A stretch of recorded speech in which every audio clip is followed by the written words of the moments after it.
জামায়াত নেতা এটিএম আজহারুল ইসলামের খালাসে কিছুটা উচ্ছ্বাসিত অন্তর্বর্তী সরকারের আইন উপদেষ্টা অধ্যাপক আসিফ নজরুল ইসলাম। তিনি বলেছেন, ন্যায় বিচার প্রতিষ্ঠিত হওয়ার সুযোগ সৃষ্টির কৃতিত্ব জুলাই গণ আন্দোলনের অকুতোভয় নেতৃত্বের।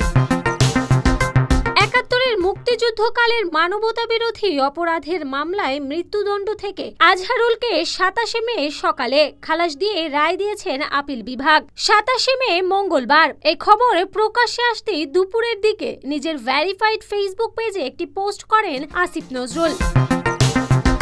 এই রায় নিয়ে আসিফ নজরুল ফেসবুকে পোস্ট দিয়েছেন। তার ফেসবুক পোস্টে তিনি লিখেছেন, নির্দোষ প্রমাণ হওয়ায় মুক্তিযুদ্ধকালের মানবতা বিরোধী অপরাধের মামলায় মৃত্যুদণ্ডাদেশ থেকে খালাস পেয়েছেন জামায়াত নেতা এটিএম আজহারুল ইসলাম।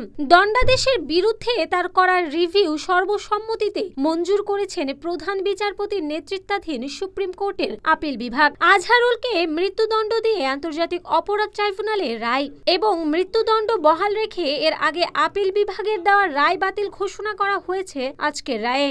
আসিফ নজরুলের এই পোস্ট মুহূর্তেই ছড়িয়ে পড়ে সোশ্যাল মিডিয়ায়।